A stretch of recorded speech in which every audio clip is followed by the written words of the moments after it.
इस बार जब आप वोट देने जाइएगा तो इस बात का ध्यान रखिएगा कि 2005 से पहले बिहार की स्थिति क्या थी। 2005 से पहले बिहार में जंगल राज था, माफियाओं का राज था। यह बात कही है नीतीश कुमार ने। नमस्कार, मैं हूं कुणाल किशोर और आप देख रहे हैं जी न्यूज 11। मैं आपको बता दूं, नीतीश कुमार नवादा में एक जनसभा को संबोधित करते हैं और वहां के लोगों से रूबरू हो रहे थे। उस दौरान उन्होंने कुछ ऐसा कहा जिससे सियासी पारा गर्मा उठा। उन्होंने कहा लालू यादव का परिवार परिवारवाद की राजनीति करता है। यह पति पत्नी का परिवारवाद है। यहाँ पे दो ही मुख्यमंत्री हुए, एक लालू यादव, दूसरी राबड़ी देवी, एक पार्टी से। यह सिर्फ अपने परिवार की राजनीति करता है और इस बार वह तेजस्वी को बनाना चाहते हैं मुख्यमंत्री। तो परिवारवाद के काफी आरोप लगाए। इसके अलावा इन्होंने कहा जब हम बिहार में 2005 से पहले सांसद थे, केंद्रीय मंत्री में थे, जब अपने क्षेत्र में जाया करते थे तो हम पैदल उतर कर घूमने पर मजबूर हुआ करते थे, क्योंकि बिहार में सड़क की व्यवस्था ठीक नहीं थी। बिहार में कुछ भी नहीं था और जंगल राज, माफिया राज, बस यही चलता था। लाइफ, पानी, बिजली, इसके ऊपर कोई बात नहीं करता था। बिहार में शिक्षा की स्थिति भी बहुत खराब थी और पहले बिहार में महिलाओं की शिक्षा को जरा भी तूल नहीं दिया जाता था। महिलाओं के लिए कोई काम नहीं किया जाता था। लेकिन अब महिलाएं हमारे राज्य में शिक्षित हुई है और इन सब बातों का आप लोगों को ख्याल रखना है वोट देने से पहले।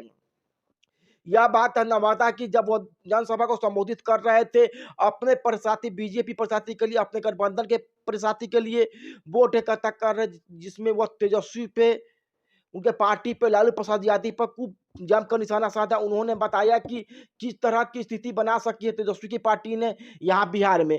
मैं आपको बता दूं, इसके ऊपर तेजस्वी ने इस बात को अरे हाथ दिया। तेजस्वी ने भी कहा, आप खूब टिप्पा टिप्पणी किए और ये तीखी नोक झोंक का एक दौर है वह फिर से शुरू हो गया है। नीतीश कुमार यही नहीं रुके, वह कहते हैं कि हम गलती से उन लोगों से जुड़ गए थे, हम वापस आ चुके एनडीए गठबंधन में और अब फिर उनके पास हम नहीं जाने वाले। अब एक बार फिर से उनके लिए ना वोट मांगेंगे ना इनके साथ चुनाव लड़ेंगे। लेकिन आपको हम बता दें, यह बात उन्होंने इससे पहले भी बीजेपी से कहा था, जब वह अलग हुए थे और जब वह आरजेडी में जाकर जुड़े हुए थे। नीतीश कुमार की ऐसी बातें हमेशा से चर्चा में रही है और वह उनको पंटू राम कह के लोग संबोधित करते आ रहे, तेजस्वी यादव, तेजस्वी यादव। लेकिन अब आपको हम बता दें, नीतीश कुमार ने भी अपना कड़ा रूप तैयार कर लिया है, लगातार हमला बोल रहे हैं आरजेडी के ऊपर। हालांकि तेजस्वी यादव ने मीडिया को बयान देते हुए कहा कि अब यह बस से घूम रहे हैं, कभी हम बस से घुमा करते थे तो इसके ऊपर काफी टिप्पा टिप्पणी किया जाता था यही लोगों के द्वारा, और इनके पास अपना कोई विजन नहीं है। इन दोनों की सरकार कई सालों तक रही है बिहार में और इन्होंने बिहार को क्या दिया? इनके पास डबल इंजन की सरकार थी, केंद्र में भी बीजेपी थी और यहाँ पर एनडीए की सरकार थी, यानी बिहार में एनडीए की सरकार थी और इन्होंने बिहार को दिया ही क्या है? न पलायन रुका है और न ही रोजगार बिहार में आए हैं। लगातार स्थिति ऐसे ही बनी हुई है और इस बार जुमलाबाजी का फैसला बिहार की जनता करेगी। बिहार को सिर्फ नीचा दिखाने के लिए मोदी जी बिहार आते हैं, बाकी फिर वहां से वोट लेते हैं और चले जाते हैं। 40 में से 39 सीट देती है बिहार की जनता, फिर भी बिहार के लिए कुछ भी नहीं करते हैं, जिसके ऊपर पलटवार करते हुए बीजेपी की तरफ से काफी बयान आए। बीजेपी के नेता खुद चीज कहते हैं कि आप 118 नरसंहार के बारे में बताएं।